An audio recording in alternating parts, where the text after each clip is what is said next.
यशोदा घरे जन्मल कृष्ण सचिन जी साउंड गामा डीजे मास्टर संजीव जी का मोबाइल नंबर है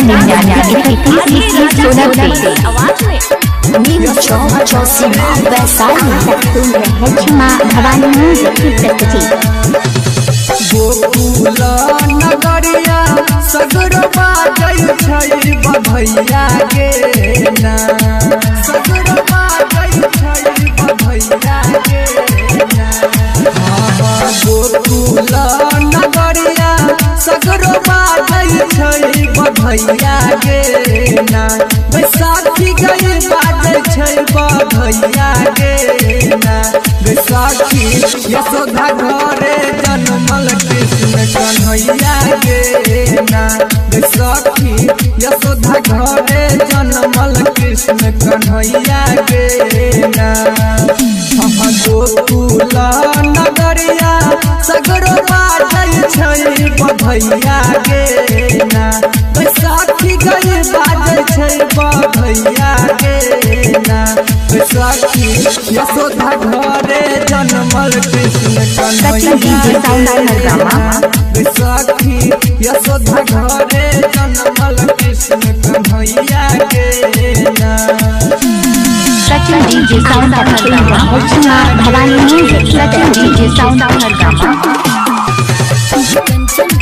यशोदा घरे जन्मल कृष्ण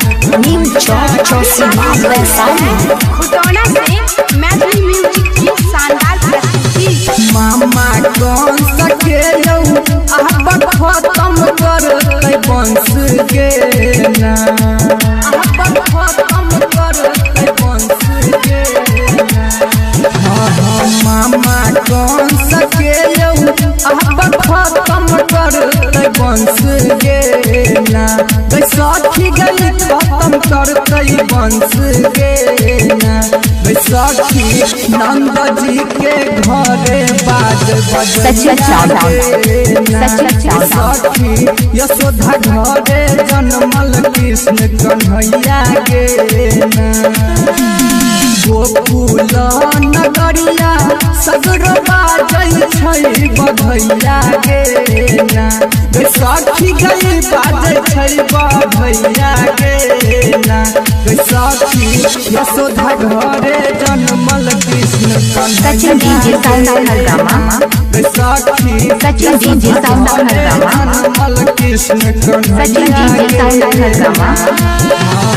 गोकुल नगरिया सगरो बाजै छै बधैया गे ना, बैसाखी गई बाजै छै बधैया गे ना। बैसाखी यशोदा घरे जन्मल कृष्ण कन्हैया गे ना, बैसाखी यशोदा घरे जन्मल कृष्ण कन्हैया गे ना।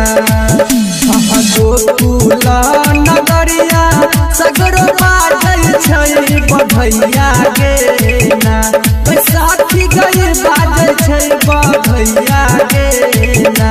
बैसाखी यशोदा घरे जन्मल कृष्ण कन्हैया गे ना, बैसाखी यशोदा घरे जन्मल कृष्ण कन्हैया गे ना। मिक्सिंग मास्टर राजकुमार सुकापटी, इसका मोबाइल नंबर है 62 064 74 928।